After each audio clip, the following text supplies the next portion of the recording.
Hello, readers. Today, let us talk about drama. Enter stage right and let us tread the boards together. Drama, also known as theater or plays, is a specialized kind of story that is meant to be performed. If you've ever seen a movie, a television show, or a play, or if you've ever heard a play on the radio or through a podcast, you've experienced the magic of the dramatic arts. Writing a drama is different than writing a poem or a story, and that means that reading one is different too. So I'm going to show you part of a short drama on the Khan Academy website in order to go through the parts of a play. Okay, so here we have the title of the piece, My Unusual Aunt. But it's followed by something you maybe haven't seen before, which is the cast of characters. This tells us who's in the play, a 12-year-old named Isabella and her aunt Yasmin. Now, these are the characters that actors will be performing in the drama. There may be other people referenced, like for example in this piece, Isabella refers to her dad being asleep in scene 2, but he never shows up on stage. A play is divided into scenes, which you can think of like chapters in a book. Scenes are sections of a drama that are separated by time or location. Scene 1 takes place in the evening, outside. Scene 2 takes place at Isabella's house sometime later.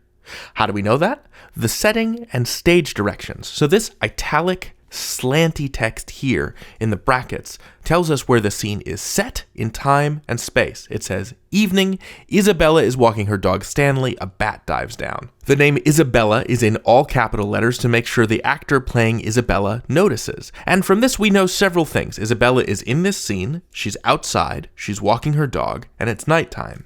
So if this were a stage play, we'd maybe see a set that looks like Isabella's neighborhood. She's walking the dog, so maybe we'd see a little bit of sidewalk or a fire hydrant. There's more italics in this bit, and it's what are called stage directions. An actor wouldn't read this aloud during a performance. Instead, stage directions tell the team putting a drama together what is happening on stage. So a bat dives down. That's going to be a puppet or a prop operated by a puppeteer or a stagehand.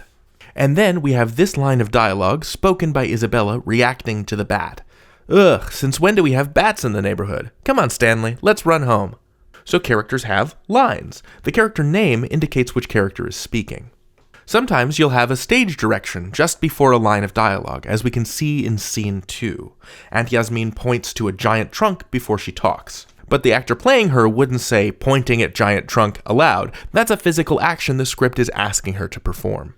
These are the basic components of a stage play. The characters and their descriptions, the way the play is divided into scenes, the stage directions that tell actors and others what to do, and the lines of dialogue that actors have to deliver aloud. These are the building blocks of a play. And now that you know that, you know just enough to be dangerous. Go write a play. Tell it I sent you. You can learn anything. David out.